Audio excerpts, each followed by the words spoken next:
Il existe une forme particulière de souffrance qui ne laisse aucune trace visible à l'œil nu, mais qui ronge progressivement l'âme masculine. Cette douleur naît lorsqu'un homme abandonne ses forces vives, sa lucidité naturelle et sa direction personnelle en échange d'une affection conditionnelle, d'un amour qui ne lui appartenait jamais véritablement dès le départ. Combien d'entre vous, messieurs, ont déjà tout donné avec sincérité?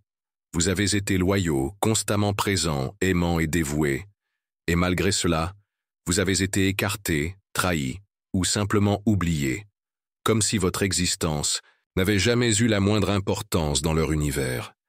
Ce phénomène n'était ni le fruit du hasard, ni de votre responsabilité personnelle. Il s'agissait plutôt d'une ignorance fondamentale des mécanismes profonds qui régissent les relations humaines. Vous ne maîtrisiez pas les codes implicites de ce jeu complexe. Cette analyse va dévoiler précisément pourquoi la majorité des hommes contemporains vivent emprisonnés dans des illusions destructrices. Nous allons associer la rigueur analytique d'Arthur Schopenhauer à la discipline implacable du stoïcisme antique. Le résultat de cette synthèse ne peut être qu'un éveil profond de la conscience masculine. Attention toutefois, ce contenu n'est pas destiné aux esprits fragiles, ni à ceux qui persistent à croire aux contes de fées romantiques.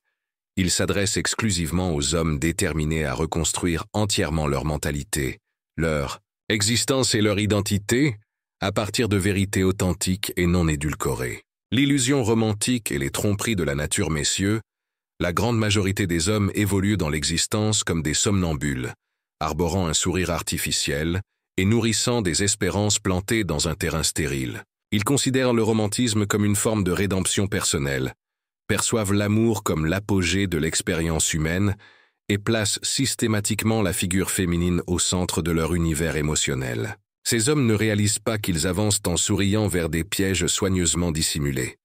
Arthur Schopenhauer fut l'un des premiers philosophes à avoir le courage d'exprimer publiquement ce que la plupart des hommes n'osent même pas envisager en pensée. L'amour romantique constitue une supercherie orchestrée par la nature, une illusion biologique dont l'unique objectif demeure la reproduction de l'espèce, non pas le bonheur individuel, l'épanouissement personnel ou la justice émotionnelle. Lorsque vous entendez cette vérité pour la première fois, votre première impulsion consiste probablement à vous révolter, à résister fermement, à qualifier cette affirmation d'exagération outrancière. C'est précisément à ce moment que la philosophie stoïcienne intervient, non pas pour nier cette réalité dérangeante, mais pour l'affronter avec courage et lucidité.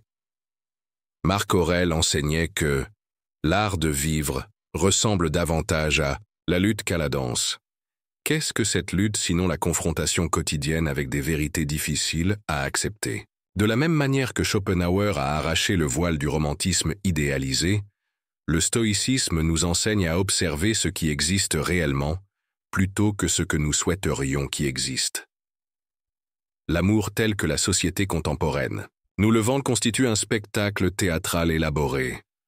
Vous entrez en croyant participer à un banquet somptueux et vous terminez par nettoyer les tables après la représentation. Ce phénomène ne se produit pas parce que les femmes seraient intrinsèquement malveillantes. Il advient parce que la nature elle-même demeure froide, calculatrice et parfaitement impartiale dans ses mécanismes. Épictète nous avertissait, avec perspicacité, ce ne sont pas les événements qui nous perturbent, mais les jugements que nous portons sur ces événements. L'idée que l'amour serait pur et éternel constitue un jugement, une expectative, une croyance jamais soumise à l'examen critique. Schopenhauer, dans sa lucidité impitoyable, détruit méthodiquement cette illusion romantique. Les philosophes stoïciens abondent dans ce sens. La paix intérieure ne survient que lorsque vous cessez de résister à la réalité telle qu'elle se présente. La question fondamentale que tout homme devrait se poser est la suivante. Combien de fois avez-vous été anéanti par quelque chose, qui n'était en réalité que votre refus d'accepter ce qui se trouvait constamment sous vos yeux? La tragédie de la possession et les mécanismes invisibles du désir, peu d'individus comprennent véritablement ce qui se produit après avoir conquis l'objet de leurs désirs les plus ardents. Schopenhauer a nommé ce phénomène la tragédie de la possession. Le désir humain, une fois assouvi, se dissipe comme de la fumée dans l'atmosphère. La femme qui hier encore représentait la déesse inaccessible devient aujourd'hui banale et ordinaire. L'inverse s'avère également véridique. Pour elle, l'homme qui auparavant paraissait stimulant et magnétique devient prévisible et dénué d'intérêt. Marc Aurèle comprenait cette dynamique avec une précision stoïcienne remarquable. Est beau ce qui demeure en harmonie avec votre nature véritable. Mais si la nature du désir féminin diffère fondamentalement de la nôtre, si elle est programmée pour admirer non pas l'affection, mais la supériorité perçue, l'homme qui assimile cette vérité cesse d'être un simple joueur émotionnel et se transforme en stratège existentiel accompli. Il réalise que l'attraction disparaît fréquemment lorsque le mystère se dissipe. Ce n'est pas par malveillance, c'est de l'instinct pur.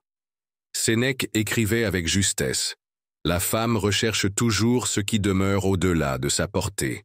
Le désir s'intensifie proportionnellement à la difficulté rencontrée. » Vous n'entendrez jamais cette vérité dans la bouche d'un conseiller moderne, mais les stoïciens l'ont toujours comprise.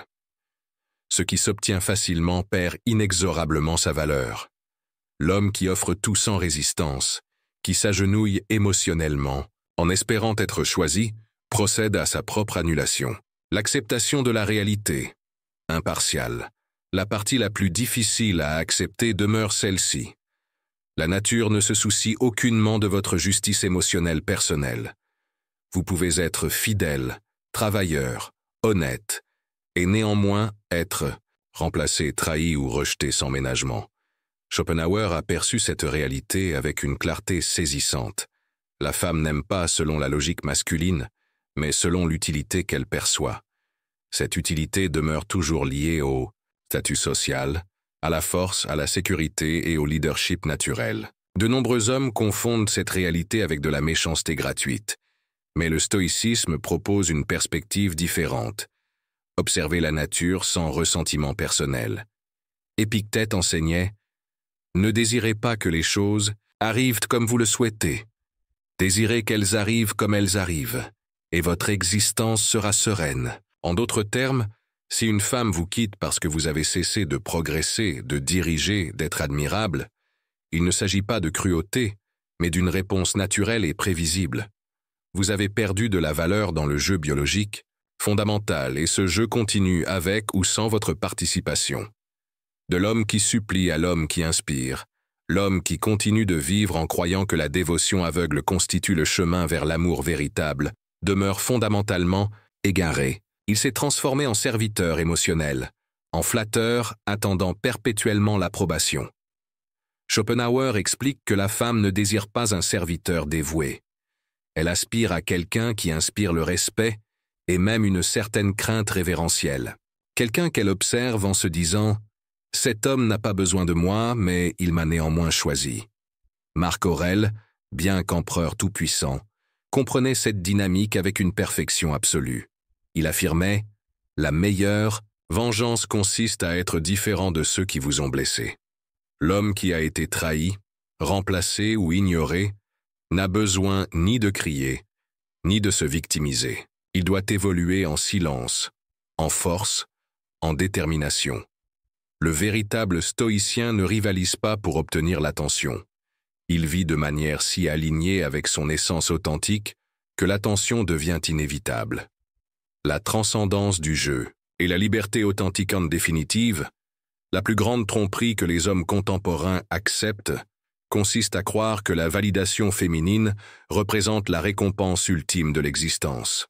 Mais Schopenhauer nous alertait. Ceci constitue l'appât. Le véritable prix ne consiste pas à être désiré, mais à être libre. La philosophie stoïcienne nous fournit cette clé avec une clarté remarquable. Le bonheur réside dans le fait de dépendre le moins possible d'éléments extérieurs à notre contrôle. Épictète l'exprimait ainsi. Vous ne pouvez contrôler le cœur d'autrui, mais vous pouvez construire une existence si pleine, si riche en objectifs, que l'amour ne constitue plus une obsession, mais simplement une conséquence naturelle. La transformation est le choix décisif, messieurs. Tout ce que nous avons exploré aujourd'hui converge vers un point unique. La transformation personnelle profonde.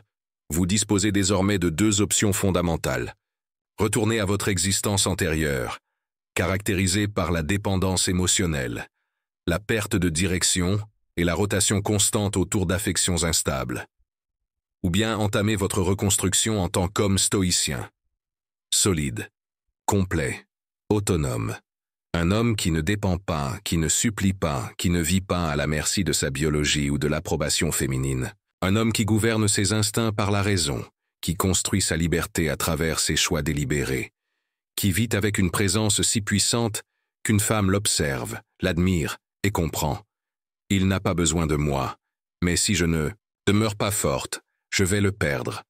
Voilà l'homme que vous êtes né pour devenir. L'arsenal philosophique stoïcien existe précisément pour vous le rappeler quotidiennement. La transformation commence maintenant. Le choix vous appartient, entièrement.